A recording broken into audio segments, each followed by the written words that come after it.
Hello YouTube, how's everyone doing? It's Professional here. Welcome back to my playthrough of Ace Attorney Investigations Collection.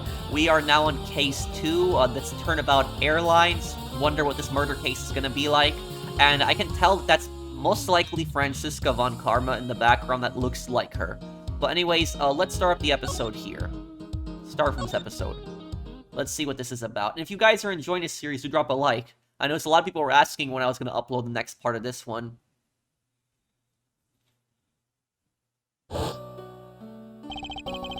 The murder that occurred in my office.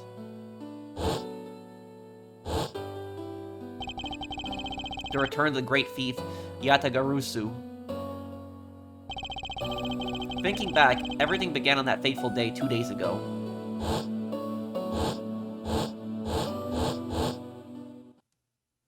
Two days earlier. What the?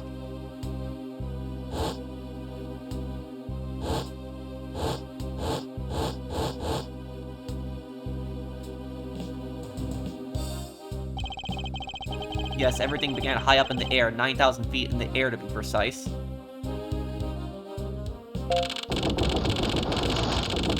Thank you for flying GoU Airlines. We are currently experiencing some slight turbulence.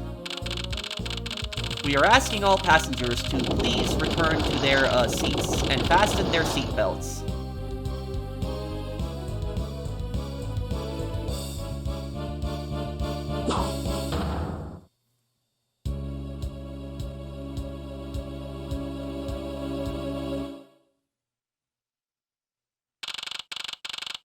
March 12, 6:13 a.m. Flight G390 first floor lounge. What just happened?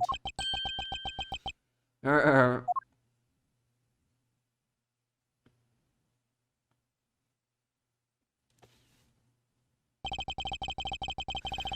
do I feel like I just woke up from a horrible nightmare? 6:13, huh? Guess I was out for a cold for about 10 minutes, huh? Slight turbulence indeed. Ladies and gentlemen, we are currently experiencing some slight turbulence. For your safety, we ask that you return to your seats and fasten your seatbelts. I suppose turbulence is to be expected on a flight, though admittedly, I'm less than comfortable with anything resembling earthquakes. What's this? A travel wallet, but it's not mine. How did someone else's travel wallet wind up in my pocket? And, what I will also say is that there was an earthquake that, had basically caused the elevator to be stuck when Edgeworth was a kid, where his father died, so that's kind of why he's, when it comes to earthquakes, he's very, emotional regarding that. My head. Why won't this headache go away? I'll take care of this travel wallet later, or hand it off to an attendant. From earthquake-like turbulence to an elevator. What kind of plane has an elevator? What am I doing hesitating like this? Actually, I know full well why I hesitate. It was when I was still but a young, child. I was caught up in a murder that happened in an elevator. But how long am I going to let my past haunt me? It's just an elevator. I'm a grown man now. I need to behave like one. What the hell? Oh, what the? What in the world happened? Is there something wrong, sir? I must ask that you please return to your seat. Beak! He's dead. Please calm down. We mustn't jump to conclusions without all the facts. What's wrong? Did something happen? You murderer! What? No, you have it all wrong. It wasn't me.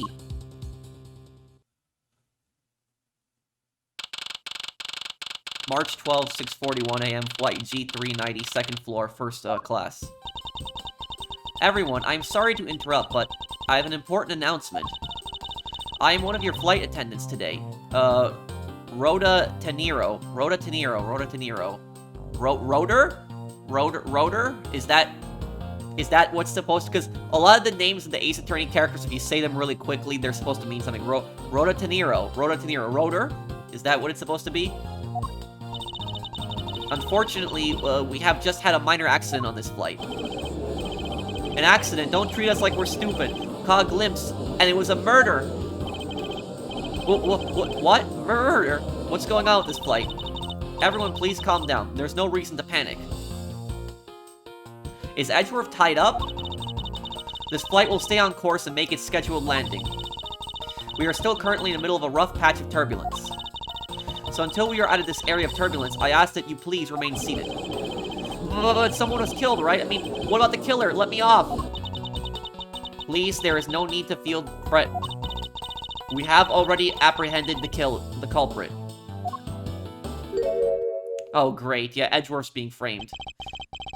I ask that everyone please remain calm. What the heck is he talking about? Why should we remain calm? My name is Miles Edgeworth. I'm a prosecutor, and I assure you I am not the killer. Ha, being a prosecutor doesn't make you incapable of murder, buddy.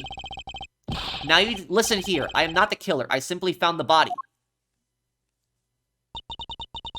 So you say, however. I'm sure that you are the perpetrator of this crime. I swear on my honor as a professional flight attendant. What? What is that supposed to mean? Oh, is that right? I know what I saw. And there's even very strong incriminating evidence to back me up. What kind of incriminating evidence is she talking about? Oh, the wallet. We've already alerted the proper authorities at our destination. Until we land, you will remain in our custody by the powers vested in our captain. I'm very sorry, but please understand our situation. Your situation, I'm more concerned with mine and the direction it's going in. I'm not about to just sit idly by while I get accused of murder. Miss Teneiro, is it? Yes. I was wondering if you might give me a chance. A chance to do what? A chance to plead my case. And a chance to ask what you meant by incriminating evidence just now.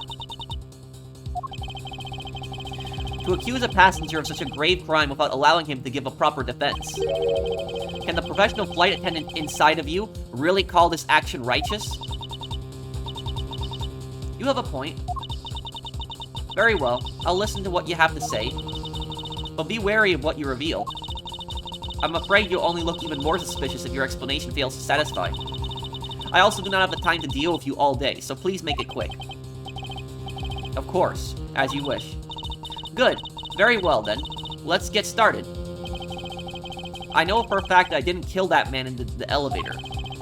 What I don't know is what sort of evidence she has up her sleeve. So when it's in parentheses, that means that he's thinking that he hasn't said anything. But I'm certain it doesn't fit with how the crime really occurred. What Miss Teneiro saw. Testimony. I swear to tell the whole truth as a professional flight attendant. What is that supposed to mean? Unfortunately for you, Mr. Edgeworth, I am certain you are the killer. The scene I saw in front of the elevator. It was you standing there with fresh blood dripping off the murder weapon. So if you would please cooperate, we'll turn you over just as soon as we land. That's it? That's her evidence? I don't think you could ask for a more perfect witness testimony. Wouldn't you agree, Mr. Edgeworth? Not really. It's hardly perfect when there's a gaping hole in it. There was juice that I remember spilled, like some tomato juice or something. The juice was red, and that's what she might be mistaking as blood. I swear to tell the whole truth as a professional flight attendant. Hold it! Tell me, what exactly puts the pro and professional flight attendant for you? Yeah, exactly. I'm the professional here. Well, it means we are very professional about how we take care of our passengers. No, you're not. You're not very professional. Services like fetching papers and responding to calls are done with speed and accuracy. I can assure you that I give testimonies with the same level of professionalism. No, you don't. And stop using the word professional. But I'm sure you have already realized that by now, right? It's a bit hard to appreciate your professionalism when I'm the one under suspicion. And there you have it. My professional testimony is accurate and reliable. Stop using the word professional. Unfortunately for you, Mr. Edgeworth, I'm certain you are the killer. Hold it! You certainly seem sure of yourself.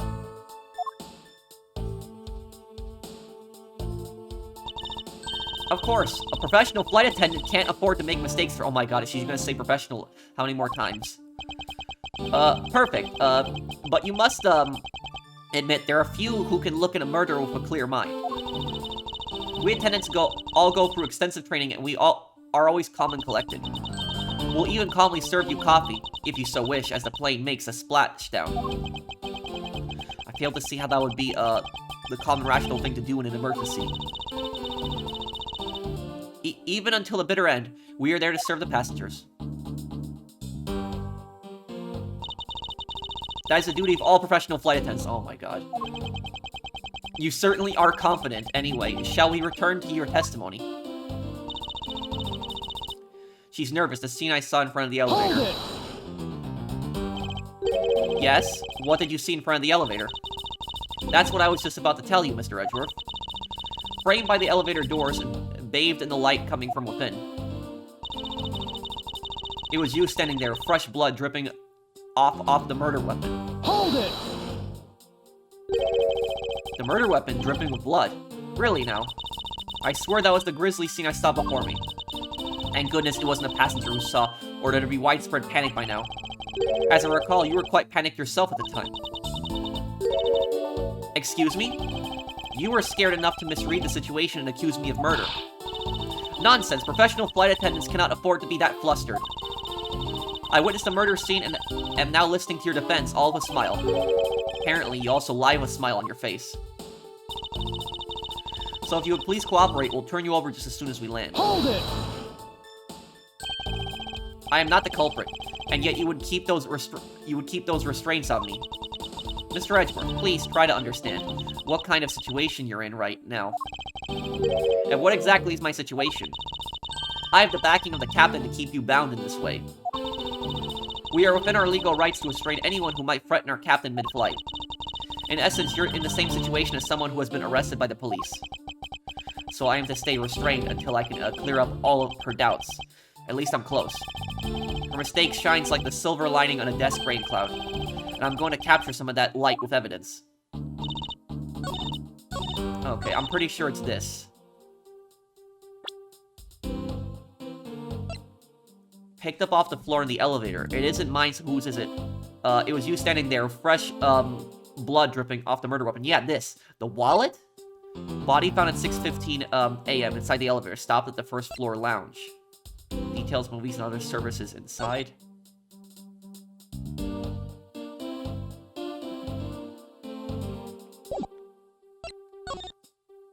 This is the body.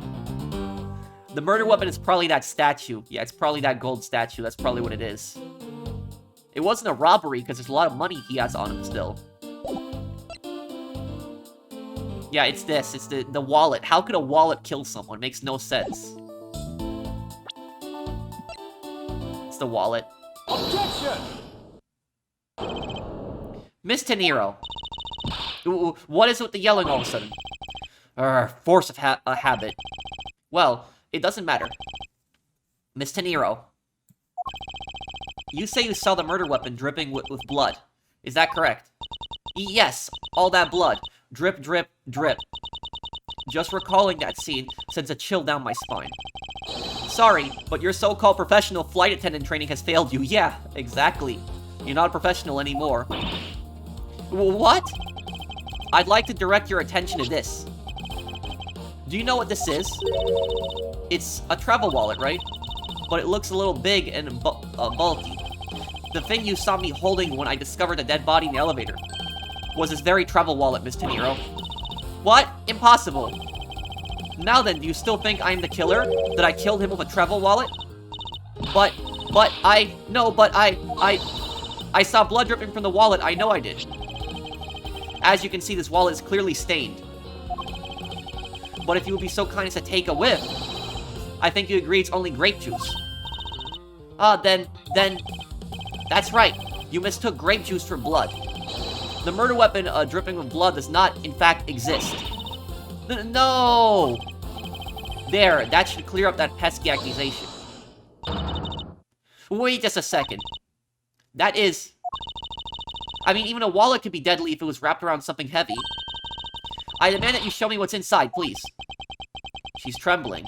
and the tacked on please at the end. Sounds like I've got her.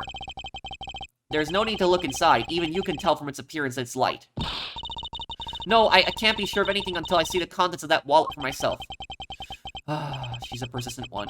I suppose we have no choice but to see what's inside. Miss Teneiro, if you would be so kind as to open the wallet and check its contents for me. Alright. I usually don't pry into passengers' belongings, but we have no choice here. There's the grape juice. Grape juice stains the outer cover. True, it was I who dropped it in the juice. However, I didn't do it out of ill intentions.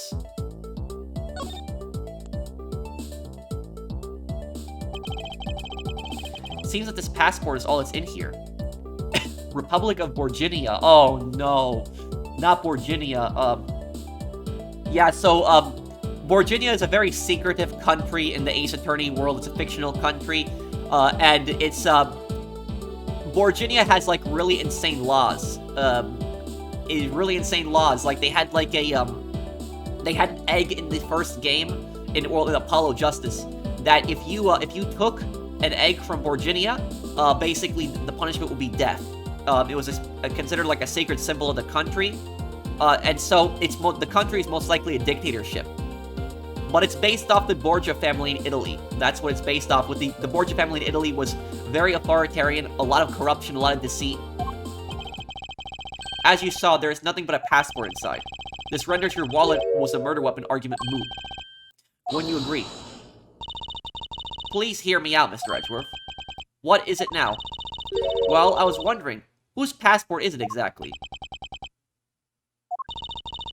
Can I take a look? Why not? I'm rather curious myself. This is, Republic of Borginia. Yeah, it's the murder victim. Hicks Abbey. Hicks Abbey, Hicks Abbey. Hicks Abbey. What is that supposed to mean if you say it really quickly? Just as I thought. This travel wallet belongs to Mr. Ackby Hicks. Ackby Hicks. Ackby Hicks. Ackby Hicks. Ackby Hicks. I'm just trying to figure out what his name might mean, if you say it really quickly. Which makes it the victim's property. Picked up off the floor in front of the elevator. There's but a passport inside. You stole the victim's wallet, didn't you? How dare you? You said it yourself. You claimed to be holding this wallet in your hands when I found you. Perhaps I did misconstrue the wallet for the murder weapon, but it seems that I wasn't wrong about who the culprit is. Miss Teneiro's logic. As you claim, the murder weapon is not the travel wallet. However, it is something you stole from Mr. Hicks after you were done with the vile deed. I find it hard to believe myself, but your motive was very simple. You were out to steal Mr. Hicks' money, weren't you? No, it makes no sense. No. So even though I didn't have the murder weapon on me, you still suspect me, I see. You stood up at the crime scene with the victim's wallet in your hands. How can I turn a blind eye and not suspect you of foul play? No, I already see the contradiction. I already see it.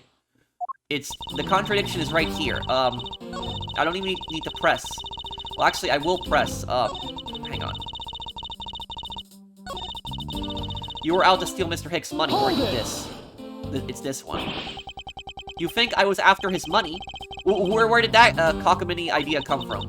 True, you are also a passenger in first class, but I thought something was off about you and those deeply etched lines on your forehead. What? They're not lines. They're perfectly normal and a part of my natural face. I don't think I've ever met someone with such a terrible countenance on a flight before. And that's when it hit me. You have the face of someone with money trouble.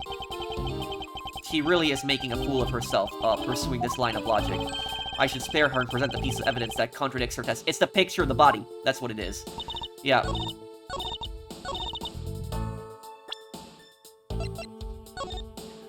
The money is all over the place. If Edgeworth was gonna rob him, he would have taken that. Money is everywhere. It makes no sense. You were out to steal Mr. Hicks' money, weren't you? No, this. Objection! I wonder if I might get a word in, Miss Teneiro. Ooh, what is it now? Miss Teneiro, I wonder if you noticed the contradiction within your own testimony. What are you talking about? It's simply impossible that the motive for this murder was monetary theft. One glance at the crime scene should have told you that. What about this scene would prove that the motive for this murder was not the money?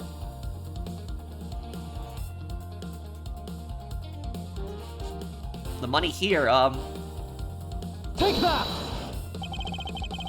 If I may direct your attention to the things strewn all over the floor. Ah, that's right. The floor is covered in bills and coinage. By your rationale, those were the very things the killer was after. Ah, I think we can assume that the wallet fell during the victim's struggle with his killer. And I would think that the killer would have noticed something like money scattering everywhere. Furthermore, as you can see, there was no effort made by the killer to gather the money. But the wallet... Objection! Ah, yes, the wallet. You will also recall that the only thing in it was Mr. Hicks' passport. Ah, if you are really insisting that it was a crime based on greed, then you're claiming that it was all for an empty travel wallet. Forgive me! Please! Hey, what the heck? Are you saying the attendant's wrong? So that guy isn't the killer? Ha, don't believe it, everyone. It's a trick. Will you all please be quiet? Miss Teneiro. Yes. You lost your cool when you saw the dead body. Plus, the lounge was dark and looking into the light from the elevator. It's easy to see how you mistook the wallet in my hand for the murder weapon. I take no offense that you thought that I was the killer. Mr. Edgeworth. Thank you for releasing me. What? Oh, is that Borginian? I know what that is. Whenever you see that text in there, that's the Borginian language. What is it now?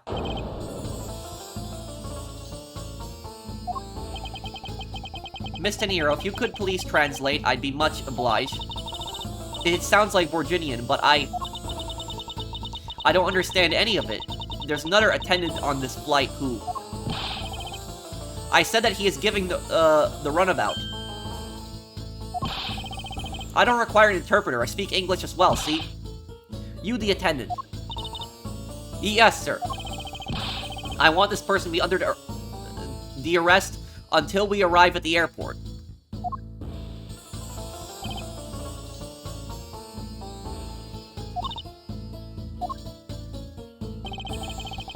I'm sorry, sir, but what exactly are you hoping for? What is it you want? I am finished talking to the likes of you. Please, I would like to hear why you would like me to be held under arrest until we land. You, how dare you try to waste my time? You were the one who stuck your nose into my affairs. I wanted to spend even at least one more second with my precious art. I have no time for other things. I know what you are. I see through you. Insolvent, yes, I'm pretty sure that's how you say it in English. Well, I hope I'm not monetarily bankrupt, but I don't think that's what you meant. I'm sorry, but I don't think I caught your name. I am Zinc Lablanc. I am a very wealthy man in the Borginia. But I am not an ordinary rich man. I am an art dealer, a rich seller of beauty. Mr. Lablanc, what did you mean just now? Pardon? When you said Mr. Edgeworth was giving me the runabout? I have to explain? Unbelievable. I will say it once and only once. I do not even have a second to waste. Time is money, as they say. Yes, and yet you continue to blather on. I saw it, yes I did. I saw the victim go onto the elevator, going down to the lounge. It was exactly 6 o'clock.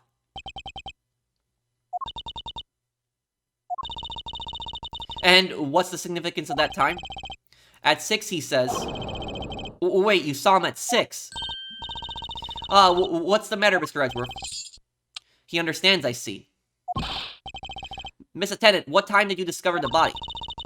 Well, it was a little after that patch of turbulence, so I would say around 6:15. Ah! Hicks was his name, was it? And I say that man Hicks was killed in the 15-minute time span. And the only person in the lounge at that time was the prosecutor, yes?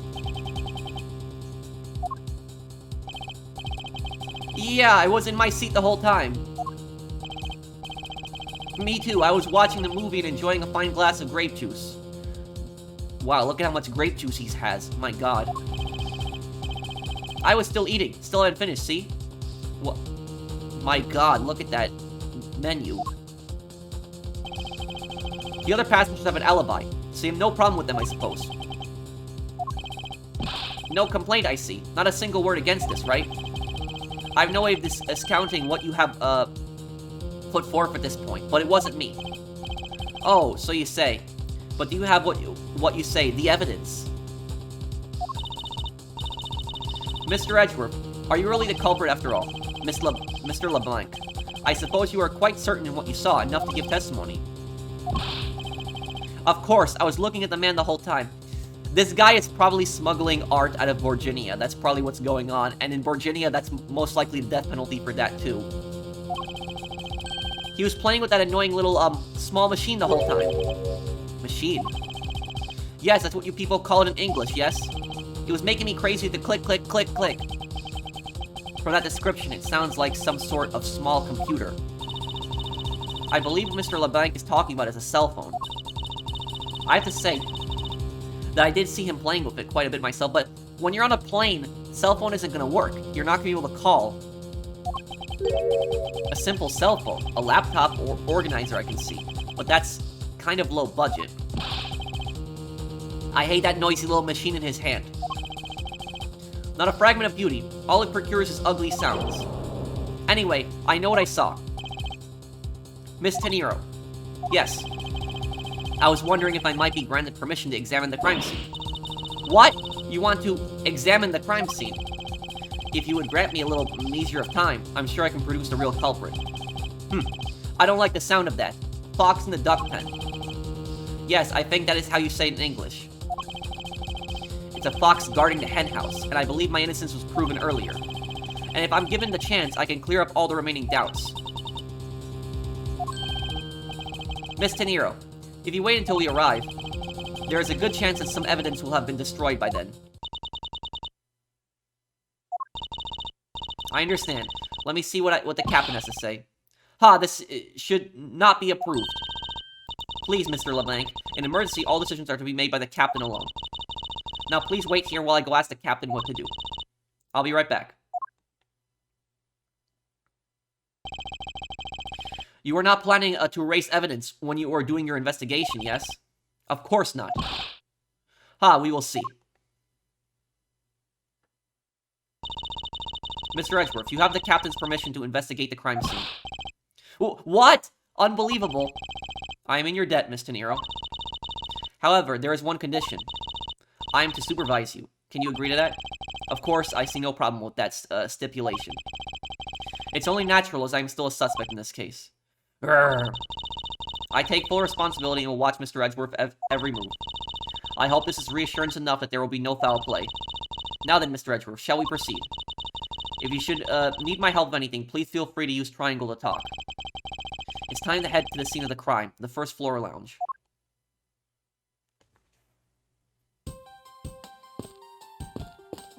And people in Virginia have French accents, if I remember correctly. So I'm gonna... It's doing a French accent is very hard. This was, Mr. Hicks' seat. I don't see the machine Mr. LeBlanc was talking about. Perhaps it's in the elevator. Maybe.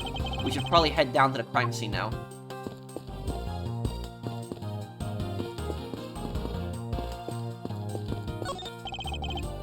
Oh, that's right. I was in the middle of recreating a chess game. Just an observation, but aren't there too many red knights around that lone blue pawn? Nonsense. It simply shows that the blue pawn is no match for the red knight's might. Oh, the blue is supposed to represent Phoenix, and the red is supposed to represent Edgeworth. I got it. Okay, it's my seat. Fortunately, I didn't bring anything particularly useful for an investigation. It's not as if I'm constantly prepared for such a thing to occur. What's with the life vests? Don't get near me, you criminal! He said, don't get near me, you criminal. I'm not the killer, and I intend to prove that starting now. But that's not contrary to the facts. He says, but that's contrary to the facts. I can understand his English just fine. Thank you very much. What's a lifesaver doing here? I bought it at the in-flight shop just beyond the lounge. If something should happen, having one will save your life. I think this guy would have been better off not taking a plane to begin with.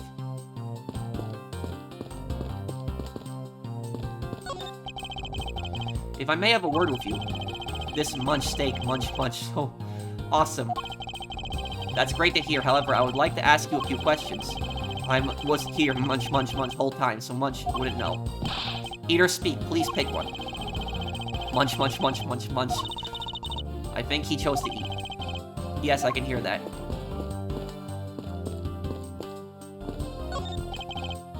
Hey miss, how about just another glass? Excuse me, but I was wondering if you know anything about the murder. How about it? How about a glass together? Sorry, but I must decline. I wasn't talking to you. I was asking the cute attendant. I'm sorry, but I'm on the clock right now. But if you need a refill, I'd be happy to bring you another glass at any time. You got it, Toots. That's no way to talk to a lady. Look at all these bottles lined up in a row. It's a miracle they made it through the turbulence without a scratch. That's actually the weird thing. Actually, we asked the drink vendor to clean up all the ones that did break earlier. Then you mean to tell me he put all these up here after the turbulence? We are simply thrilled to have someone so interested in the variety of drinks available. I don't think anyone should drink this much. There's such a thing as overhydration.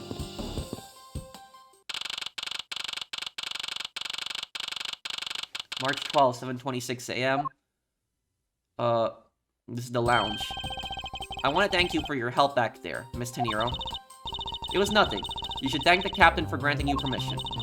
And just so everything is perfectly clear, I still don't trust you. Your standing with me hasn't changed one iota. I see. I'll bear that in mind. I received an order from the captain earlier. He wanted you to know that we reserve the right to stop your investigation if we feel you are not making progress. And when we do, he asks that you please return to your seat at that time. So my time runs out at his crew's discretion, does it? I have to find a way to discredit Mr. Lablanc's testimony before time's up. I understand. By the way, is there any place you can think of where the killer might hide on board? I don't think so. After every first-class passenger was accounted for at his or her seat, we made a thorough search of the plane. As for business and economy class, no one can move between those two classes in first class without a staff keycard. And we found no record of a keycard being used at all. Which means that I have a first-class killer on my hands. At least I know that much for sure. And one other thing. No one else has been allowed near this crime scene since the murder was discovered earlier. Begin investigation. Now then, let's get started. But where should we start from? Let's start with Mr. Lablanc's statements. The crime occurred between 6 a.m. and 6:15 a.m. During that interval, the only person in the lounge was myself, which would make me the prime suspect. However, since I did not kill Mr. Hicks, it means that the killer was around somewhere. Where was the killer? What clues point to where the killer could have been? If we are to believe what you say is true, then yes. The first order of business will be to gather information to win your trust.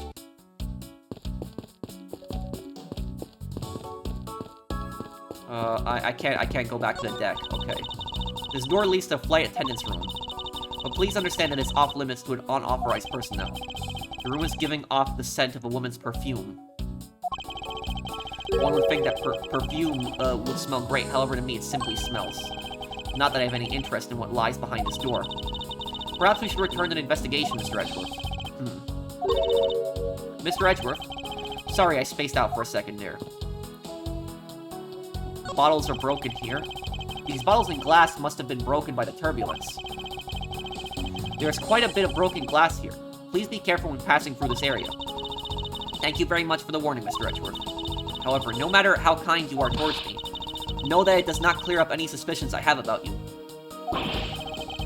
I wasn't warning you for the sake of clearing my name. These counter windows offer a glimpse of the sky, but these clouds, they tell me nothing. Mr. Edgeworth, You look like you're talking to the clouds. Is that so? Then tell me, what do you suppose I said to them? I don't know. But it looked like a rather one-sided conversation. The clouds. They tell me nothing. What's this? There are a few copies of Sky Magazine in the magazine rack. This month's special is an English trivia quiz. That's not a bad idea. I've heard that the youth of today don't know a particle from a participle. Now, please don't go around confusing people with made-up words, Mr. Edgeworth. Who's ever heard such a silly word as participle? Case in point.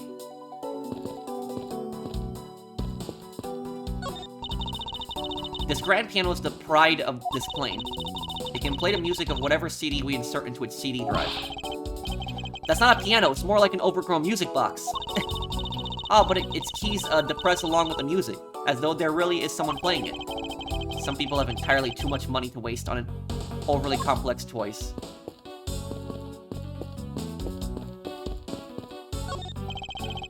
This toppled over chair, another victim of the turbulence. Ah, no! Look at all that grape juice staining the back. You may not look it, but this chair was extremely valuable. It was. Yes, it was used when the Rocker Pals came to toward this plane. The Rocker Pals leader sat in this very chair. I'm sorry, but what are these Rocker Pals? I can't believe you never heard of them. They're all the rage. The Rocker Pals are extremely popular international band. They added the Pals part as they became more popular, especially among teens. Oh, that explains it. I'm not really one for the music of today. Maybe I should ask Detective Gumshoe about them later. On second thought, I can already see how confusing the conversation would get. Yes, it would. The in-flight shop is just beyond these shutters, but we don't have permission to open them, so I'm afraid I must leave them closed. There must still be clues to be found here in this lounge. I must remain ever vigilant. Glasses and candles thrown into disarray by the turbulence. It's been a while since I've seen this big of a mess. It's terribly embarrassing, but I thought it was an earthquake for a second. And I frantically started searching for gas valves to shut off. I guess the shaking on the plane was bad enough to be mistaken for a real earthquake. Not that I would know, since I was unconscious for most of it. There's some spilled grape juice in front of the elevator. I assume it was spilled during the turbulence. Oh, we must clean that up sometime. We must clean that up, or someone might get hurt. Haha. What is it, Mr. Edgeworth? I found some very important evidence. Oh yeah, footprints, right there. It's going towards the shutter, I see it. What's the important piece of evidence in the scene? The footprints. Take that! What is it? They're a little smudged, but I think we can both agree they are a set of footprints. There's some spilled grape juice on the floor in front of the elevator. So you think, yes, these belong to our killer. Oh, then maybe we should check the shoe sizes of everyone in first class. I don't think that will be of any help to us. Unfortunately, the prints are too smudged, which will make it hard to get a definitive match. Oh, I see. It's going towards the shutter, though. What floors does this elevator service? Only the first and second, although it could also go down to the cargo hold. However, that requires a flight crew keycard. So the only floors accessible to passengers are the first and second, huh? The victim's body was found inside the elevator that connects 1F with 2F. I won't rest until I've inspected every suspicious-looking nook and cranny. What is this thing that he has on his neck? I wonder what was hanging off of this lanyard. Something's missing from this picture. Now, if I could just put my finger on it.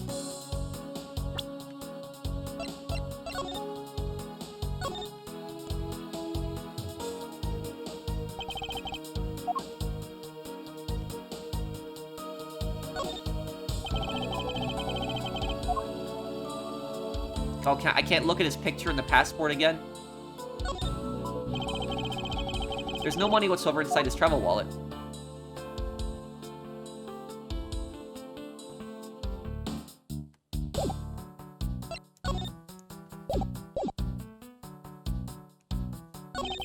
This might be the murder weapon. What is a sinister-looking figure on the floor here? Oh, that's a piggy, bank of our company mascot, Captain Ugo. It is one of the many pieces of merchandise we sell at our in-flight shop. This bank is a limited edition and so popular that we're down to our last one. You have an in-flight shop. Yes, it just beyond the lounge to the right. The shutter to the store is closed at the moment, but it was open the whole flight up until Mr. Hicks' body was discovered. There's blood on here. Could this have been the murder weapon? The blood on it is still fresh. Could this have been the murder weapon? It's entirely possible. He definitely wasn't stabbed. He was hit with something hard. It's blunt force trauma. If he was stabbed, there would be a lot more blood. It's blunt force trauma. Money is strewn all over the floor in this elevator. I would guess it was all Mr. Hicks' wallet at some point.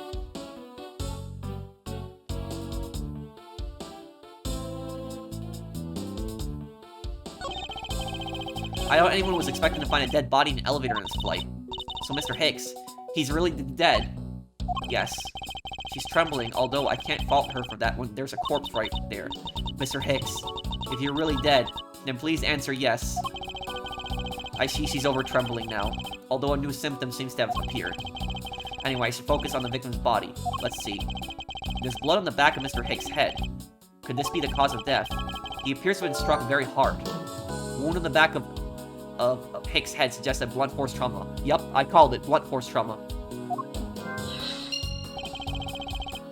Even his glasses are broken. The victim's glasses are broken. Were they broken during this murder?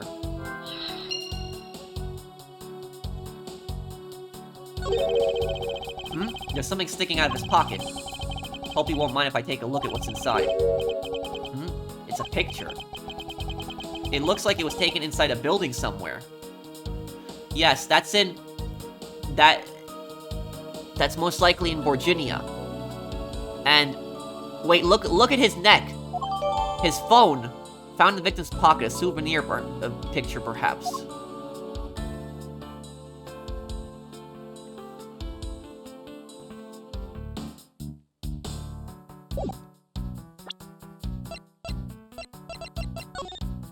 Yeah, the phone.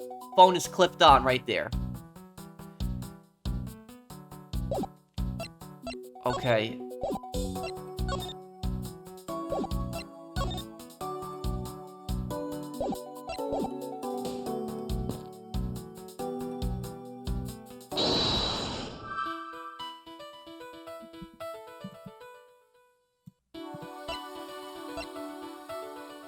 The blood on it is still fresh. Could this be the murder weapon?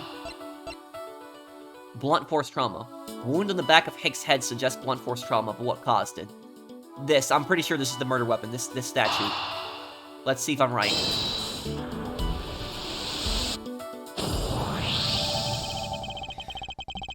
A statue of blood on it lying next to the body of a man who was beaten to death.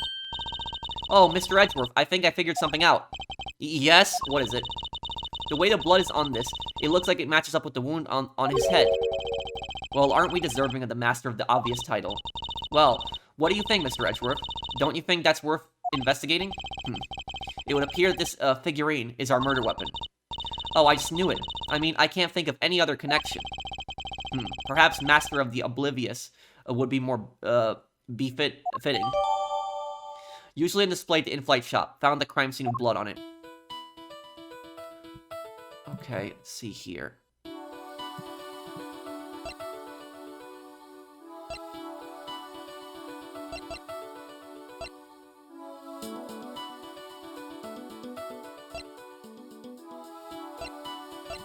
What clues point to where the killer could have been?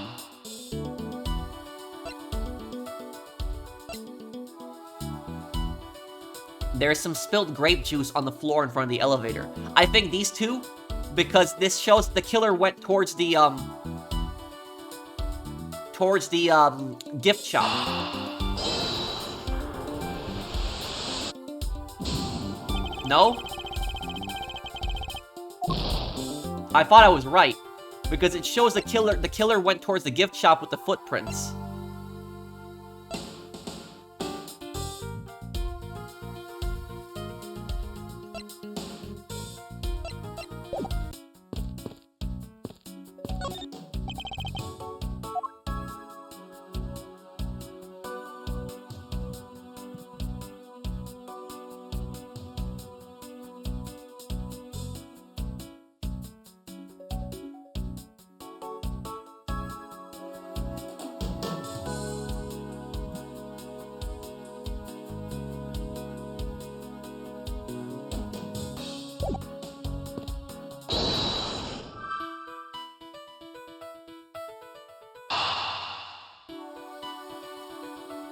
Where is the killer? What clues point where the killer could have been? The victim's body was found inside the elevator. It connects 1F with 2F.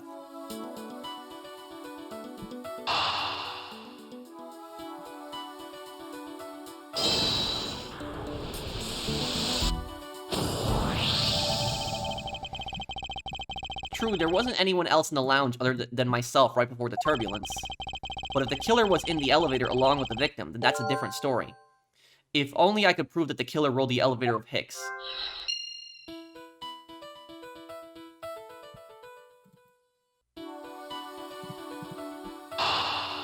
If only I could prove the killer rode the elevator of Hicks. There is some spilled grape juice on the floor in front of the elevator. Yeah, after he killed him, he walked towards the gift shop area.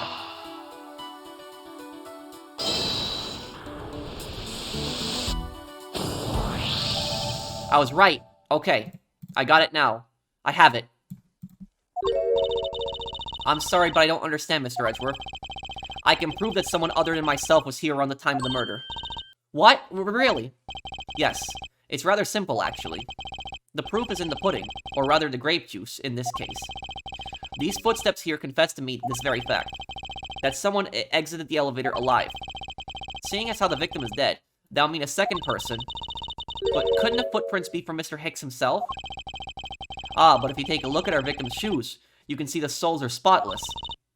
Which means Mr. Hicks wasn't alone in the elevator. In fact, it's quite the opposite. There was actually one other person inside the elevator. Split during the turbulence. Looks like footprints and something being dragged.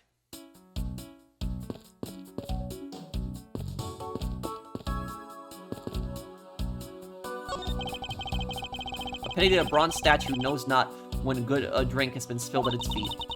This is a statue of our founder, Mr. Hugo Hughes, who is a big fan of grape juice. I'm sure he would be thrilled if he knew so much grape juice was here at his feet. Is that a hint of hero worshipping I detect?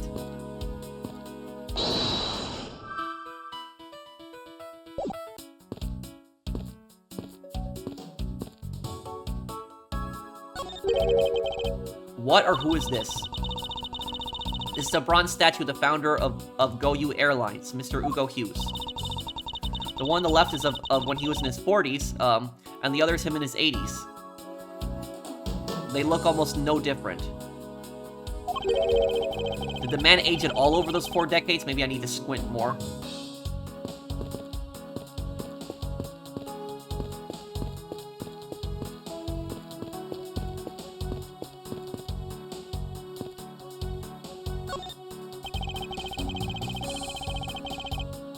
There's something I'm missing in here.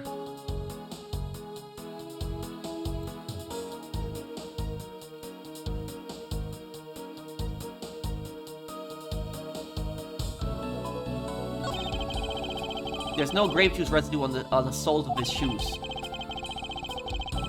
Making it highly unlikely that Mr. Hicks entered this elevator after the turbulence.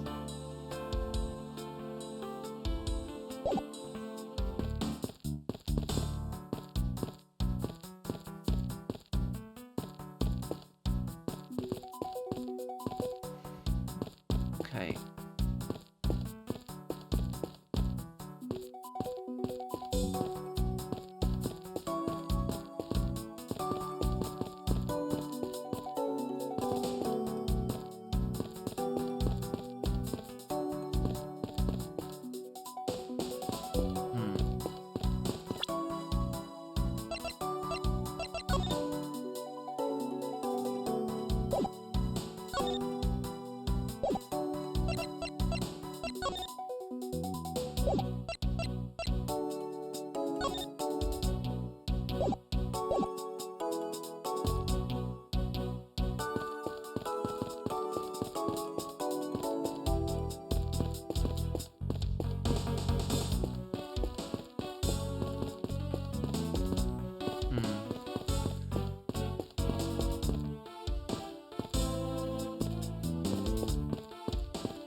The killer went towards the in-flight shop, but... Are you in need of assistance? Mr. Teneiro, I'd like to ask you about your investigating the lounge. As long as you have the captain's permission, I can't stop you from looking around. If you could pass a message along, tell him I'm grateful for his spirit of cooperation. I will. However, please realize that you are still under suspicion. To be honest, I still have my doubts about you. Of course, and I take no offense. You really understand what I'm saying? Yes, verily. Do you pinky swear? You do, on your honor as a professional prosecutor. Pinky swear? I do on my honor as a professional prosecutor. Well, I guess that settles that. I feel my honor as a man slowly diminishing. About the victim. I was wondering if you noticed anything, Miss Teneiro. Yes, I can't help but notice the sad atmosphere in here. Yes. It's a rather tragic crime. I'll say, robbing the poor man after bludgeoning him to death. Talk about rubbing in the salt. I believe I mentioned this earlier, but no money was stolen from Mr. Hicks. Oh yes, you did. Sorry for the accusation. But I still insist that there is something off or missing from where he was at his seat. Oh, something is missing. I can't forgive someone who would do this to a passenger of mine. I swear as a professional flight attendant that I will capture the culprit with my own hands. And I promise as a prosecutor to solve this case with logic and deduction. I should go over all the leads I've collected so far one more time. The key to solving this lies at the intersection of my logic and the evidence.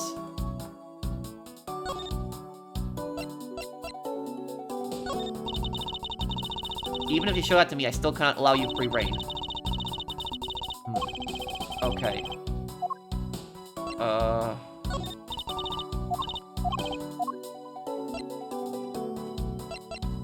The magazine.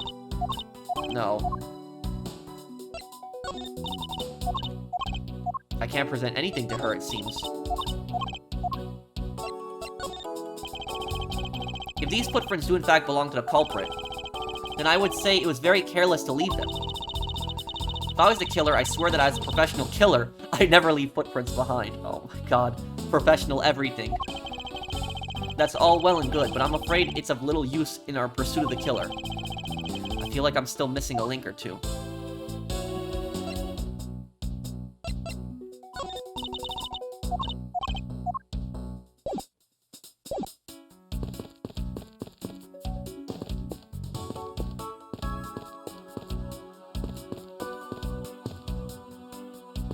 When you got the red check, it means you've completely checked everything there.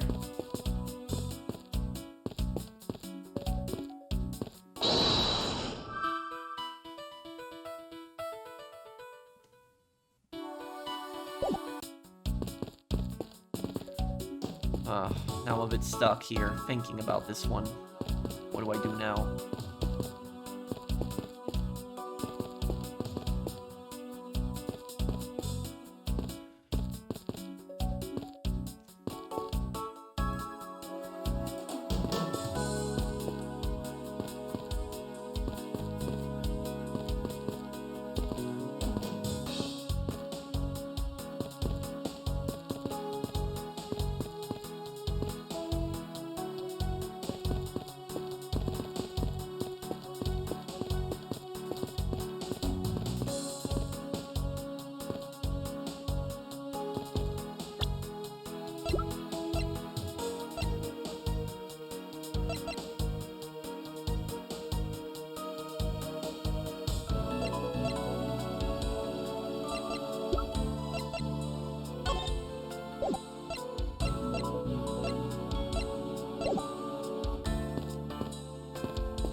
I can tell the killer took his phone.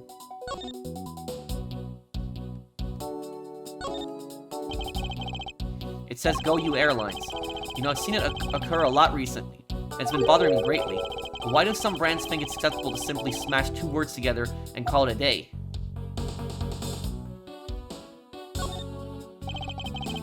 There is some blood on one of the corners. Could this piggy bank be the murder weapon?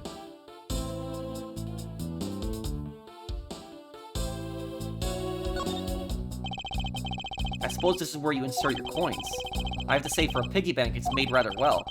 So well, in fact, I'm not sure there is a way to take your money out.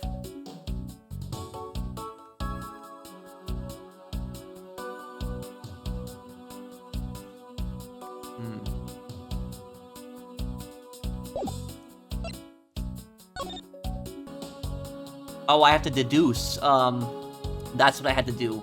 I was running around trying to find evidence, but okay. Because this is a new thing, this is a new feature. This right here, this. Is this spot somehow connected to any of the evidence I hold? Yes. This. Photo of Mr. Hicks. This. The phone was taken. Mr. Hicks' machine is nowhere to be found. His machine? His cell phone, Miss Teneiro. So I guess because it's not here, yes, I think we can safely deduce that the killer took it. The victim supposedly had one, but it has gone missing. Did the killer take it? That was it. What's going on over there?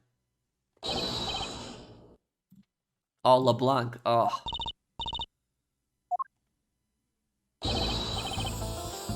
Unforgivable. This is unforgivable. You understand what I'm saying? The movie is late. It's the same level of bad as if the plane arrived late. Trying to do a little bit of a European accent here. But the movie... What? I will not talk to you anymore. You are just wasting my time. What is the matter, Mr. Lablanc? If there is no emergency, please return to your seat, sir. Do not tell me what je do. I need to sit down. Well, Mr. Prosecutor, did you prove you are innocent yet? If you would like, I'll prove my innocence to you right now. Zot? Nonsense. Are you saying my eyewitness testimony is mistaken? Not mistaken, merely there is no room for doubt. I'd be most honored if you could please tell me what you saw in detail once more. Fine, zoo to your cell.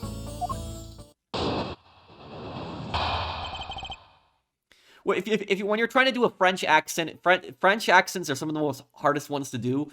Is French accents, like, a lot of times is have a Z like in it, like, so when you're pronouncing words that I saw. I was certain I saw Mr. Hicks enter the elevator. It was when the needles on my pocket Zach pointed to the 6 and the 12. The body was discovered 15 minutes after that in the lounge, yes? Then you, the only person in the lounge that time, must be the criminal. Mr. LeBlanc's conclusion seemed to make logical sense. After all, the only person in the lounge at the supposed time of the murder was me. So, my eyewitness testimony. If you think you can destroy it, then come, let me see. Hurry, do I look like a man who is having the time to wait for you? Why is he so irritated? I'm the one accused of murder here. Anyway, I must find a way to discredit Mr. LeBlanc's account somehow and fast. What I saw. Rebuttal. I'm certain I saw Mr. Hicks enter that elevator. Hold it! Mr. LeBlanc, were you able to get a good look at the inside of the elevator at that time? Of course. I saw that was terrible. And, you are sure that the victim was in the elevator alone? Yes, the only person inside was that Mr. Hicks man. This last outburst is a bit too important to let go.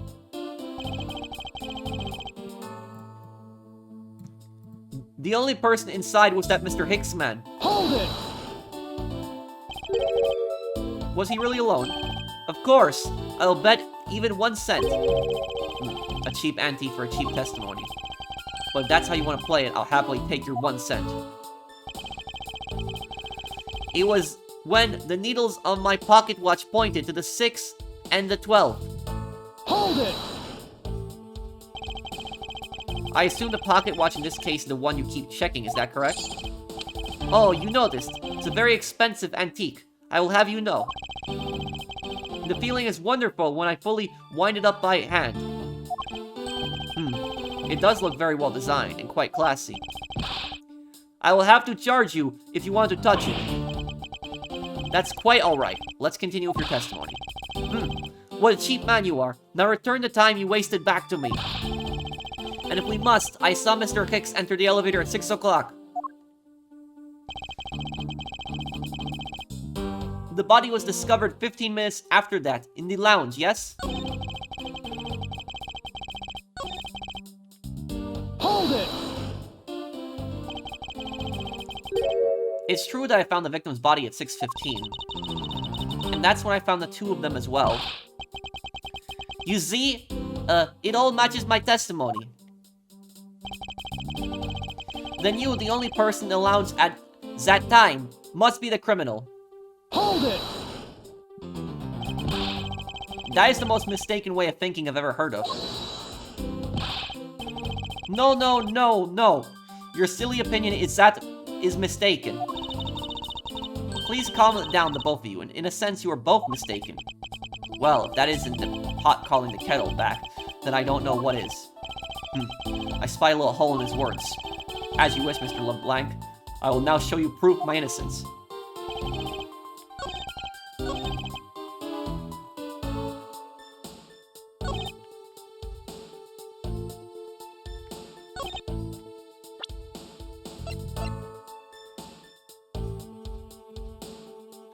Body found at 6:15 a.m. inside the elevator on first floor. Was hit on the back of the head. The body was discovered 15 minutes after that in the lounge, yes? No, the body was found 3 minutes after that, not 15 minutes after. This one. Body found at 6:15. Objection! Mr. Lablanc, could you please take a look at this piece for me? In American dollars, I say is worth around $9.99. What are you talking about? That are you talking about? Were you not intending to sell it to me? It's not for sale. I think I need to present something a bit more. Okay, so it's the other one then. Hang on. 6 and the 12. This one then. Because he says 15 minutes after this. So this is one thing I don't like sometimes about the Ace Attorney games, is that you have the correct piece of evidence, but then it's which statement exactly to put it on. The body was discovered 15 minutes after that in the lounge. It's both of these are correct. You can both, I'm pretty sure it's this. It's body found at 6:15 a.m. inside the elevator. Objection! Your testimony just now, this piece of evidence. I cannot believe how much time I have spent here. You will pay for this time with your piece of evidence. What's wrong? What? No, stop. This is invaluable piece of evidence. If you do not know how to use it, then give it to me. I will try to use it for you. I know how to use it just fine, thank you. I simply made a tiny error.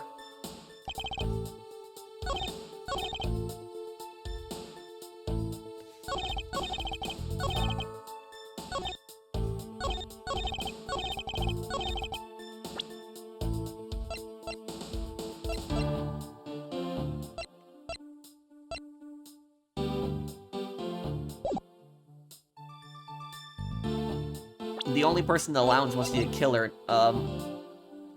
No, it's this. The grape juice footprints. Then. Objection! Mr. LeBlanc, could you please take a look at this piece for me? What? It's wrong too.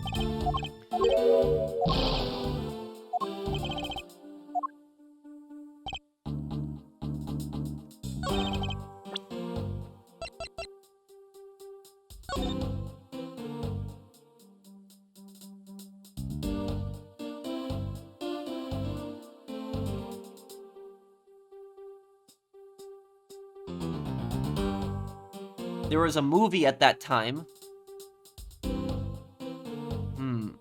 He was watching a... Could he have been watching a movie?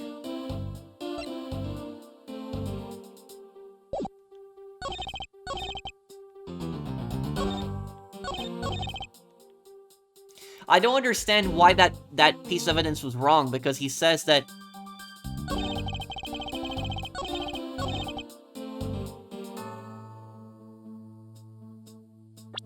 The body was discovered 3 minutes later, not 15 minutes later.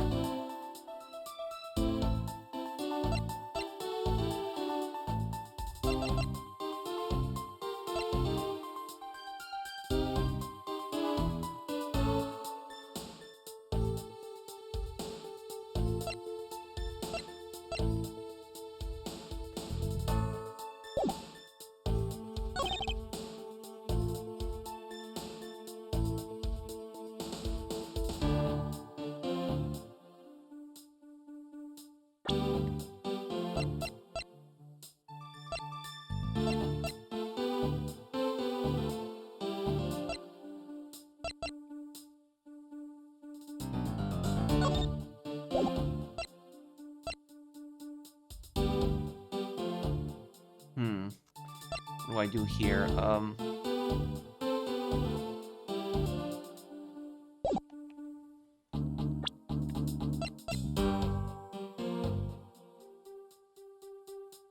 Objection!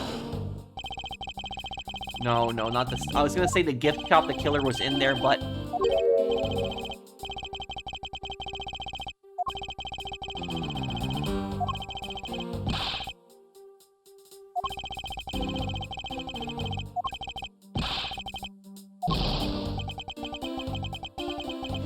I don't know why these are wrong. Some of these, I'm struggling with some of these statements here. Hold it!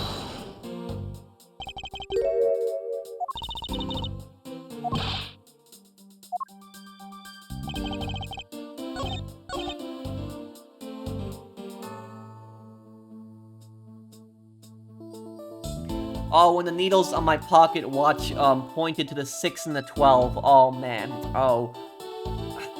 Oh, it means 6 o'clock. I thought he meant 6:12. I'm stupid because a pocket watch is not gonna have digital time. Okay.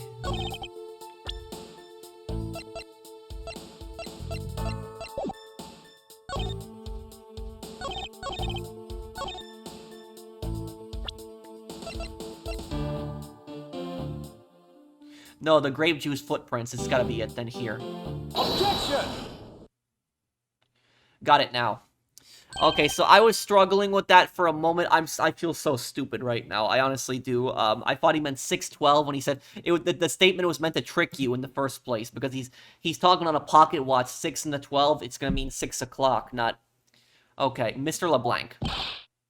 What is it? There is a very glaring contradiction in your testimony. That do you mean? Please take a look at the area in front of the elevator. There at the spilled grape juice. Yes, and? Will you admit you also spilled it with the blood? No, it spilled itself during the turbulence. But the interesting thing here is a set of grape juice footprints. Footprints! Yes, the ones that lead from within the elevator out into the lounge itself. It's evidence that proves that someone other than Mr. Hicks exited the elevator alive. Oh! There must have been another person in the elevator with Mr. Hicks. Now then, I'm done playing games. Why don't you tell us the truth? What? Can you please translate for us? No way, that's totally impossible, I guess is what he said. No way, that is totally impossible. I know there was no other person in there. I saw with my own eyes. If you want to know what I think, Mr. Edgeworth, I don't think Mr. Lablanc is lying to us. I suppose she's right, he doesn't seem to be lying. But then what does it mean? What about this contradiction? Mr. Lablanc, please just once more, will you recall the details of what you witnessed for me? What I saw, part 2. I was very upset when Mr. Hicks passed by my seat. I was always checking the time over and over again. I happened to follow that man with my eyes when he passed me, and I saw clearly into the elevator he was entering. But I swear, there was no one else inside. No one. Mr. LeBlanc, if you would please calm down. That, dare you to have an issue with my eyewitness testimony? No, not at all. Please forget I said anything. Yet again, he doesn't appear to be lying. But I can't let this testimony stand as the truth. So I saw part 2. I was very upset when Mr. Hicks passed by my seat. Hold it! Why? So are you still upset now? I am always upset. The only time I am not is then I have a piece of art in my hands. It's surprisingly easy to believe that about him. But I was even more upset when Mr. Hicks walked by me. I was always checking the time over and over again. Hold it! Why were you so attentive to the time? Because something unforgivable was happening. Come to think of it, you were yelling about something unforgivable earlier. I was giving a complaint to the attendant about the movie starting time. Return, back to my time. In money, you understand the point. Movie. Is he talking about the in-flight one that's mentioned in the magazine? Summary of the plot and its start time. Interesting. They were supposed to show License to Love, Laugh, Maim, and Murder. I cannot see that movie in my country. You can only see it on international flights. I look forward greatly to that movie. I check my pocket watch whenever possible so I would not miss it. I even set my pocket watch to the destination time when I came on board. So my watch is not wrong. It matched the schedule. But the movie was still late. Very, very late. Hold it! Your pocket watch. I'd like to ask you a little more about it, if that's alright. The movie I wanted to see, would not start, so I checked my pocket watch many times. Hold it! So this movie you mentioned, is it the one listed in the Sky magazine? Yes! I was so looking forward to watching License to Love, Laugh, Maim, and Murder. Miss Teneiro, was this movie shown on this flight? Yes, it was shown at the scheduled time. Isn't it possible you simply slept through it by accident? Nonsense! You doubt me? No, now stop pointing at me like that. Odd, how did he miss a movie that he was clearly hoping to see? I checked my pocket watch a great number of times, that much I know for sure. The pocket watch wasn't set to the right time. My watch is set to the destination's time. I always set it when I board the plane. But what about where the plane was at the time? It might have been a different time. Oh, I'm getting confused now with this, the time. Hold it! You're sure about, what you just testified, Mr. Lablanc? Yes, of course. I'm a very busy man. I am immediately busy when I land. I have many places to go, and no time to waste adjusting my pocket, Zach. I see. That was a very valuable statement you just made. Flatter me all you want, but you will not get 1 cent out of me. That's alright. All I require is a piece of testimony. I happened to follow that man with my eyes when he passed me. Hold it! Since you only happened to see him, it's possible that you missed something in that glance. Even if I only happened, I did not miss a thing. And how can you be so sure? Just because. I would appreciate it if you didn't take my life so lightly with a simple just because. Well then, I was only making a joke. I saw Mr. Hicks, alright? And I saw clearly into the elevator he was entering. Hold it! Is it possible that someone was hiding inside? That? You dare insult me? I have belief in my eyesight. When I look for art to sell, I am told often I have great sight for the arts. I think the phrase you were looking for was great sense, although that's debatable. But isn't it possible someone was just outside of your line of sight? You are persistent, I tell you. I look clearly. But I swear, there was no one else inside, no one. Hold it! Why do you insist that you were absolutely not mistaken? Because when I say I am not wrong, I am not wrong. Mr. Lablanc, if I may, I think beyond misconceptions and mistakes lies the truth. Funny that suspiciously, mirrors something I told her only a little while ago. I honestly don't think Mr. Lablanc is lying. I don't think he's lying either. But I think he might be mistaken about something. Mistaken? Yes, and I'm going to correct his mistake, recollection of evidence. And his professional attendant shall witness the prowess of a professional prosecutor. Okay, I think the key is in the magazine.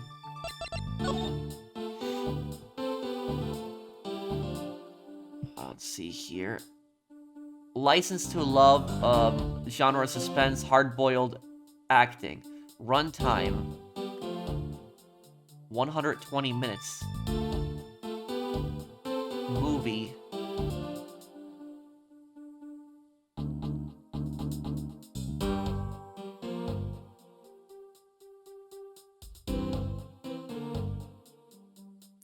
All times shown correspond to our departure time zone. Oh, that's what happened, basically. He set the watch to the arrival time zone. Not the departure time zone. I got it. I got him now.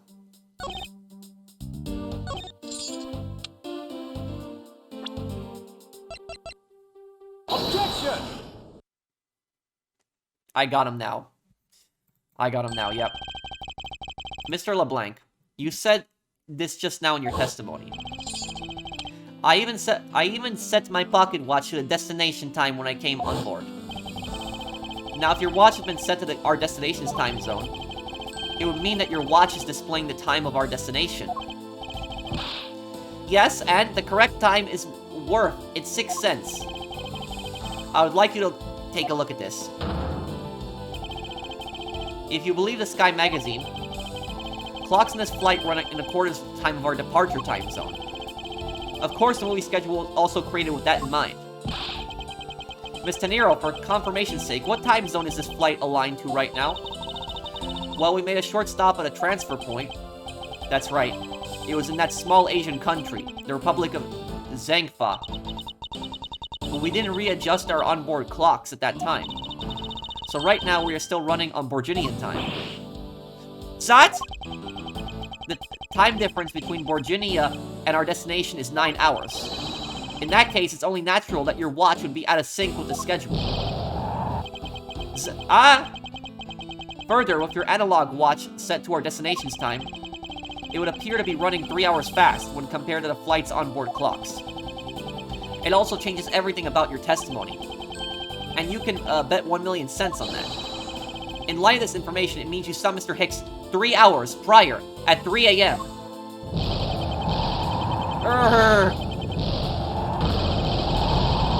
My 1 million cents!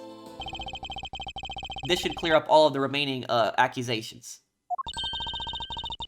So this basically widens the time frame for the time of death, right? Yes, because Mr. LeBlanc saw the victim enter the elevator at 3 a.m.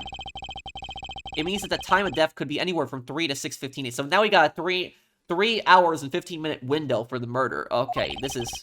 The question now is, where was Mr. Hicks during that span of time, and what was he doing? I've got something to say. And you are? Yeah, oh. I'm Chamomile. Chamomile. Is that, Oh, and she has a... Is that... She's keeping a stuffed animal of the statue. Of a flight attendant. And what is it you wish to say? Well, I think your story is a little different from how I remember it. What do you mean, Cammy? I saw Mr. Hicks sitting in his seat at 5 a.m., you know. What? How can you be so sure of the time? Oh, that's right, he pushed his call button while we were parked at the transfer point. Ah, the stop we made for refueling and cargo transfer in Zangfa. Correct? Yes, it was from 4 to 5 a.m. according to our clocks. And during that time, did any of the passengers leave, or did any new ones board this flight? No. Not a single person got off or on in Zangfa. What about the flight crew? The few who were handling the cargo transfer might have temporarily gotten on or off. But eventually, everyone, including Cammy and myself, came back on the plane. So basically, I can assume that no one left or got on since our initial takeoff. Interesting, I should keep that in mind. Made a brief stop from 4 a.m. to 5 a.m. to transfer cargo and refuel at a transfer point. Yeah, and I answered his call. I can tell you, Mr. Ackby Hicks was there in his seat when we took off again at 5 a.m. Mr. Ackby Hicks was there in his seat when we took off at 5 a.m. So now we narrowed down the window. It's 1 hour and 15 minutes. So between 5 a.m. and 6:15 a.m. was the murder. Alright then, that puts the time of the murder between 5 and 6:15 a.m. Just what I just said. Okay, now what time did you come down to the lounge, Mr. Edgeworth? I remember coming down here almost as soon as we left the Republic of Zangfa. Ah! You were here the whole time from 5, yes. Then you were the only one who could be the killer. Mr. Edgeworth, were you really here in this lounge the entire time from 5 a.m. onwards? Unfortunately, yes. But then how do we explain the footprints? Is that not that obvious? This man waited for Mr. Hicks here in this lounge, waited to kill him, and then he put the corpse into the elevator. That is when the turbulence happened. My eyewitness testimony may have been mistaken, but what time I saw Mr. Hicks enter the elevator on the second floor does not matter, because the entire incident concluded here in this lounge. Everything happened in this lounge. Is that what you really believe, Mr. LeBlanc? What? Do you have another idea? I simply feel that there is something out of place in the scenario you presented. Is there something that can tie this crime to a location other than the lounge?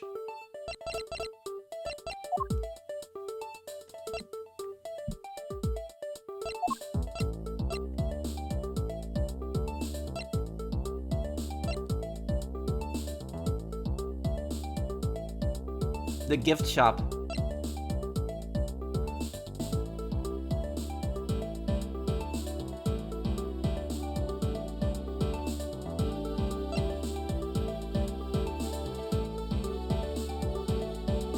Take that! The murder weapon, this little piggy bank, is sold at the in-flight shop. It is sold there and only there, and is not displayed here in this lounge. How then did it find its way here? Don't you find that a tiny bit suspicious? Such a trivial point. It only means you prepared it, taking it from the shop, before coming here. It doesn't prove you are innocent at all. Is there no other way to win with this man? If I may. That is it. You see? Well, it's just as Mr. Edgeworth says. Oh, and why do you know this so well? Well, it's just that piggy bank was there in the shop. I saw it with my own eyes. And when was this? It was maybe around 5:40 a.m. Isn't that just before we hit that patch of turbulence? That's right.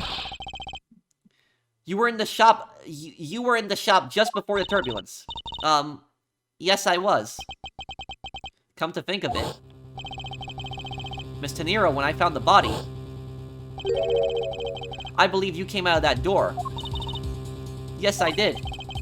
And what is beyond that door? That's the flight attendant's room.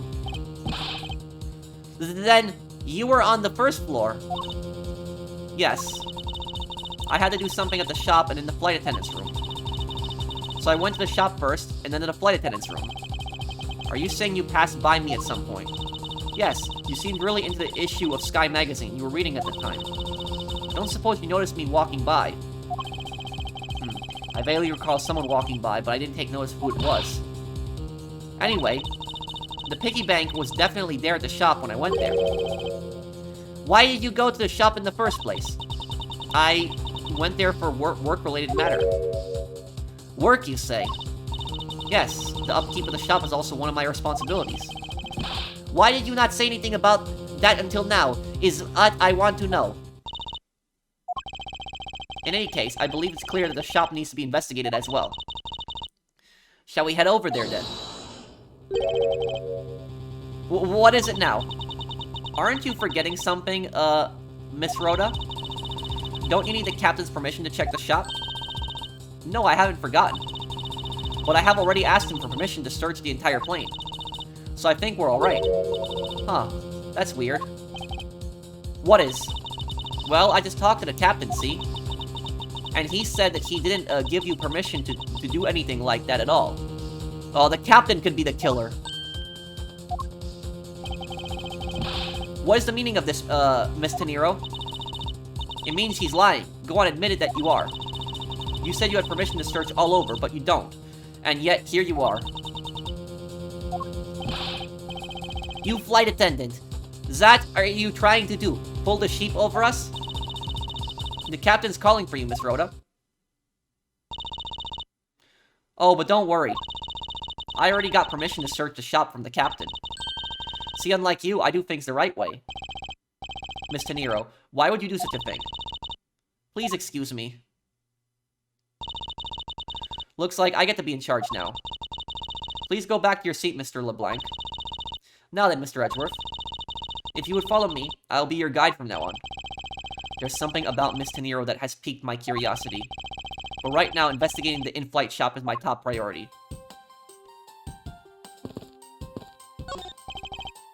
Oh, I'm really mad.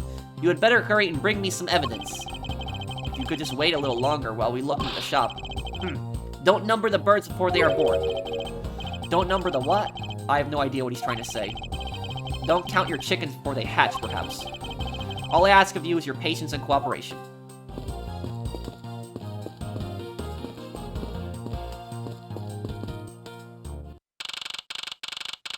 March 12, 8:32 a.m. Flight G390, first floor. In-flight shop. So this is the in-flight shop. It's quite a mess in here. You think? Guess I'll have to clean things up then. Hee. Hold on. You can't clean up a potential crime scene. Oh, thank goodness. I hate cleaning so much. I mustn't rush things here. I must remain cool, calm, and collected. Because this piggy bank was left at the crime scene. I don't trust this flight attendant. There is a very good chance that the killer had paid this place a visit. Begin investigation. Okay. Inside the display case is a row of lifesavers and life vests for sale. We sell a lot of those when there's some kind of accident or something. You sell life vests when there's an accident? But some people buy them even when nothing's going on? How about it, Mr. Edgeworth? Care to buy one? It sense that this shop is one shopper away from being sued. What are these? Oh, those are our company's completely original line of suitcases. They're practically flying out the door. That's how popular they are. You should buy one and see how you like it. You won't regret it. Perhaps that's how things work on this flight, but in the real world, you try, then buy. No way. But either way, it doesn't really matter. True. Either way, why would anyone buy a suitcase after they've boarded the plane? Anyway, see that? Just look at all the Captain Ugo heads painted on there. Cute company mascot, isn't he? They're painted on with a lot of care. Doesn't he look like he's about to jump out at you? It's certainly making something jump inside my stomach. Huh? Oh, I guess there's no fooling your refined tastes. You look like you really wanted to get one. And I thought I was going to finally make my first sale, but you saw right through it. Glad that's done, though. Never make me try to give you a sales pitch ever again, okay? But I never showed any interest in it to begin with. Hee. It really is pretty horrible, isn't it? You want to know something? This suitcase was designed by Miss Rhoda. Miss Teneiro designed this. Yeah, it was a company-wide contest. Well, it does have a very sharp design, sense. Yeah, it doesn't look good. Haha, sharp? Like stinky sharp cheddar, maybe. I really have no idea why the bigwigs decided to go with it. It's so bleh. Miss Teneiro designed this, did she? It's definitely not what I would have expected. What the? You okay? I'm fine. Please watch yourself, Miss Meal. Letting a suitcase freely roll around has got to be a safety violation.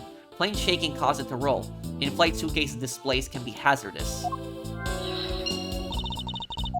Here, I'll put it back.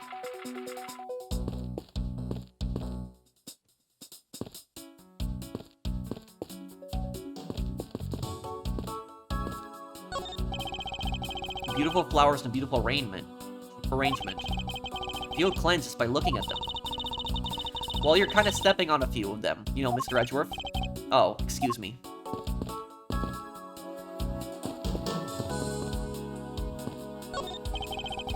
The glass from this display case door is shattered all over the floor, and it looks like there's nothing on display inside either.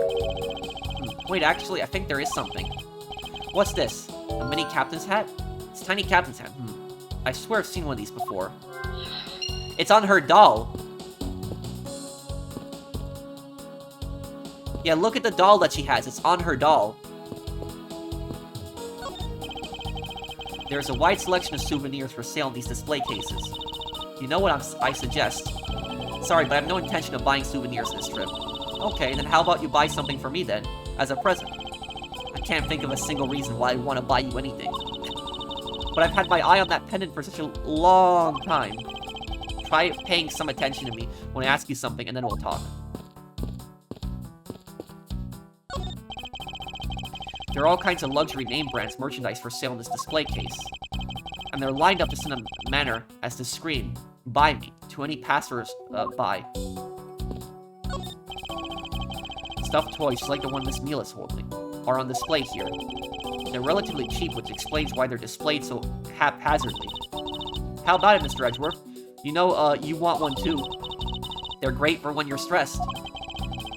Why do I envision stuffed animal abuse when she says that?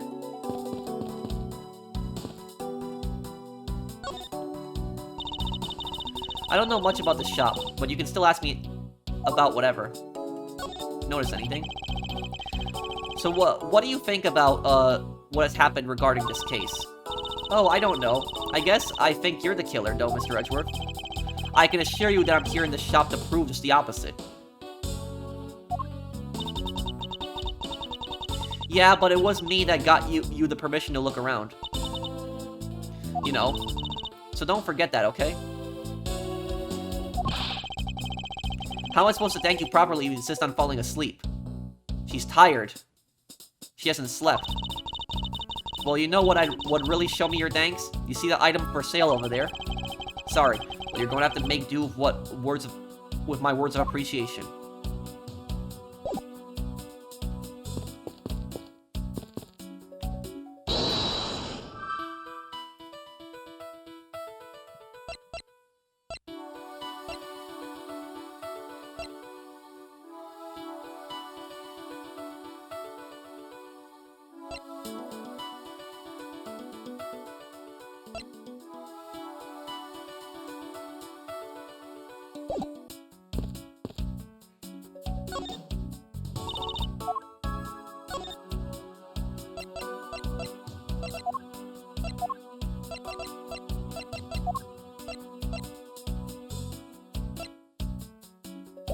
Okay.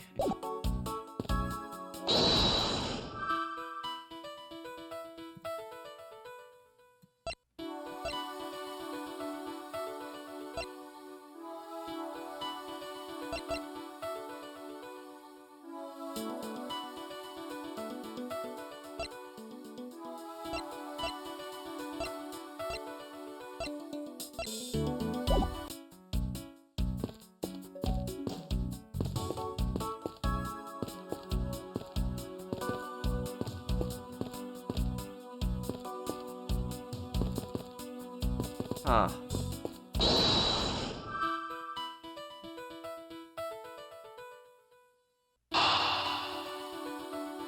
Broken glasses.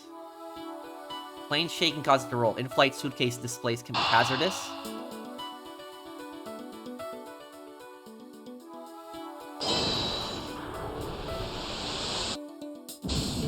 No.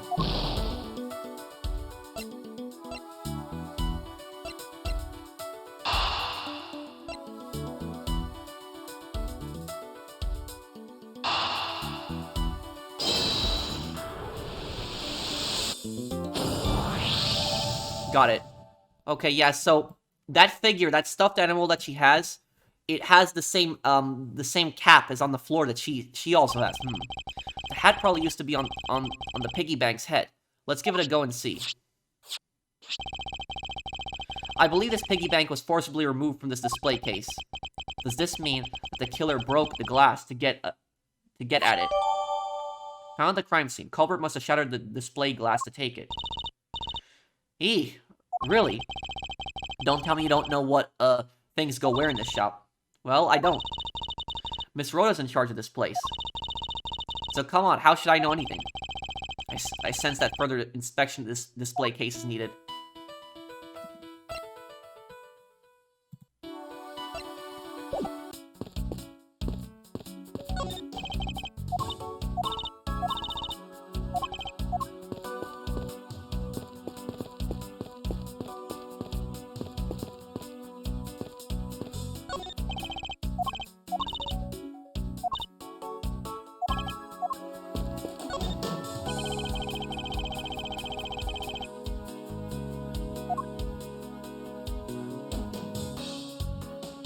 This is where it was, this empty spot right here.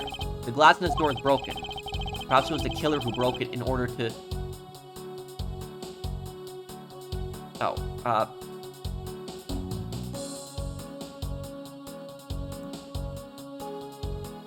fix that right there, okay.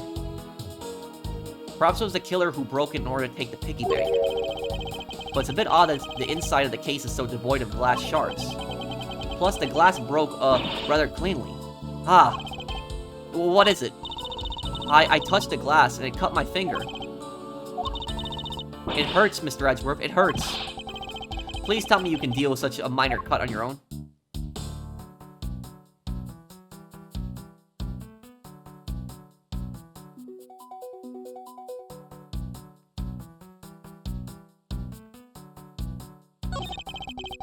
This is the same man as the one portrayed by the statues around the elevator.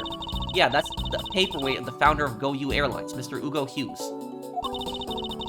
Ugo Hughes. On the bottom shelf, we have the cute one. The middle shelf is the realistic one. And on the top shelf, that's the floral version. Floral, are you sure about that? Let me guess. You just said the first thing that came to your mind, right? Looks like hit the bullseye.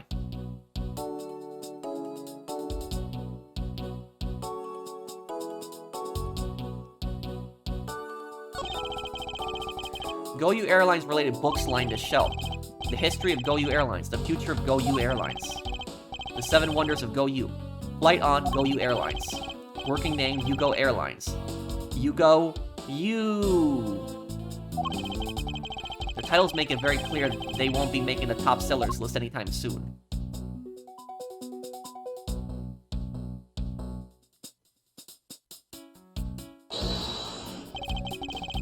Is this spot somehow connected to any of the evidence I hold?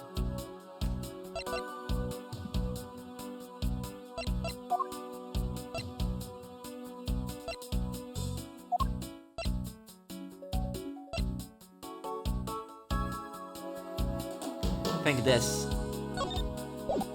Eureka! There is definitely something very unusual about this. About what? If the killer had broken the glass to get at the Captain Ugo bank, there should be shards of glass inside the case itself. Oh, I see. Yeah, I guess it'd be like that. However, it's not a single piece of glass inside the display case. Nope. No, there isn't. Which means that the glass was broken from the inside out. The piggy bank must have fallen over from the turbulence and right through the glass. Yeah, that's for sure. There's so much glass all over the floor. I'm willing to bet that this hat was knocked off of its head at that time too. Hey, that's nice. Which leads me to believe that the killer took the Captain Ugo bank from here after the turbulence. The plane shook so much during it that it made a huge mess of the shop. Captain Ugo piggy bank data updated in my organizer. She's still asleep? What? Take your power naps on your own time, Miss Meal, and listen when I'm talking. Wow. But the murder occurred before the turbulence. Which rules this piggy bank out as a murder weapon. So you mean the bank's not the real murder weapon? It's a fake. Yes, at this point, that is a very real possibility. But then what if when the killer went to take Captain Ugo, they broke the glass by accident? The display case is locked, so that's highly unlikely. Yeah, but there's one person who could have. Oh, and who would that be? Miss Rhoda, of course. I mean, she's the one in charge of this place, so she has the keys to everything. Miss Rhoda Teneiro, huh?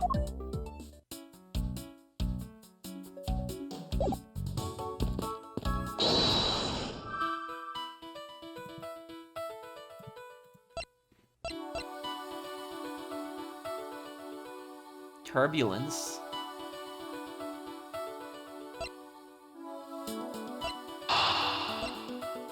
Plane shaking caused it to roll. In-flight suitcase displays can be hazardous. These two. Did the suitcase slam into the case? Yes. There is definitely something wrong here. What's with the sudden yelling? Tell me, Miss Meal, don't you think there's something strange about these suitcases? Oh, well, sure, they totally ooze strange, like the color and the such. That's not what I'm talking about. Now pay attention. You're scaring me, Mr. Edgeworth. Sorry. These suitcases are lined up a bit too, prim and proper. Yeah, they look a bit uptight, don't they? But I guess they take after their creator. Hee.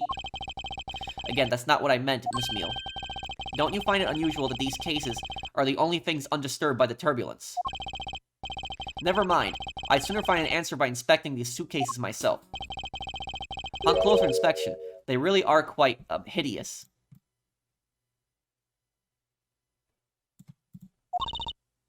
Teehee. I wonder how Miss Rhoda would have reacted if she'd heard what you just said.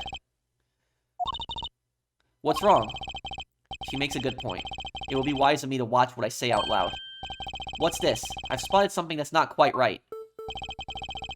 What is so unusual about this suitcase? Oh, I see. Yeah, that one's strapped, this one isn't.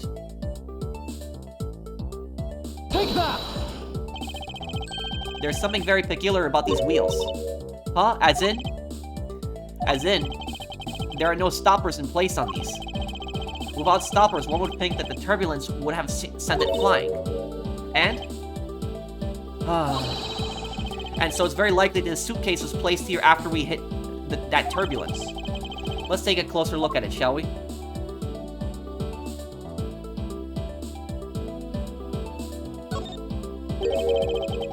It would appear to be unlocked. Let's take a look at what's inside. Oh! And it's soaked with blood. Ah, it's blood. It appears this suitcase is very strongly tied to our murder after all.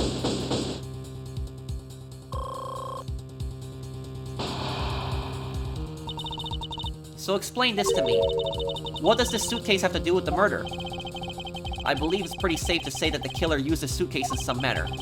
Such as to move something, perhaps. But aren't you just talking about the cloth then? That alone is too small. A larger item would be needed to move what I'm thinking of. The thing I believe the killer used the suitcase to transport is...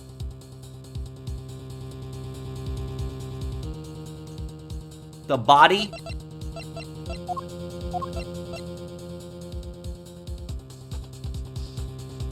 The body. Take that! Something that would fit inside of a suitcase is also covered in blood? Sounds like a dead body, doesn't it? This was used to transport the body. It was designed by Miss Rhoda Teneiro. Found inside a suitcase. This beautiful pattern has been soiled by blood. And wait a second, that bloody cloth. But look at the cloth. Look at the color of the cloth. It's the same color that Zinc Lablanc has. From North European Republic of Virginia, says he's a wealthy art dealer, time-obsessed. In light of this, I'd say that Mr. Hicks was moved into the elevator from some place else. Which means that the murder was committed in an entirely different location. So you're saying that after moving the body into the elevator, the killer brought the suitcase in here and just left it? Exactly. What is it? Nothing. Just that... I was thinking about what Miss Rhoda said about, coming here for something. Excuse me, Mr. Edgeworth. I wanted to give you a bit more time, but I'm afraid I wasn't able to convince the captain. I'm very sorry, Mr. Edgeworth, but the captain feels that he has allowed you ample time. He says that he'd appreciate it if you could wrap it up here and return to your seat. I understand his sentiments, however. If I'm not allowed to complete my investigation, the crime scene may become contaminated by the time we land. If I must stop, then I insist I be allowed to oversee the preservation of the two sites. Under your supervision, of course. If that's your only condition, then I believe we can accommodate your wishes. I'm here to assist you in any way that I can, Mr. Edgeworth. Sounds like fun. We can camp out and watch over everything together. I found proof that the real crime scene was not in the lounge. And I have enough evidence to prove myself to be innocent of any wrongdoing. And yet, regarding what Miss Meal reminded me about Miss Teneiro, I can't allow my investigation to end here. The truth must come to light. Oh, to be continued. I guess it wraps up here. So we're trapped on the plane with the killer. And either the killer, you know, we got 3 suspects at this point. There's 3 suspects. It's either the captain, it's LeBlanc, or it's Miss Teneiro. It's them, pretty much. I guess, could Meal be a suspect too? Maybe. But that suitcase is the same color pattern that LeBlanc carries around. I don't think that's a coincidence. But I guess we'll wrap it up here, guys. Thank you guys for watching. I hope that you guys enjoyed this part. If you did, do drop a like. And I'll see you guys on the next one. Take care, everyone. Have a wonderful day, guys.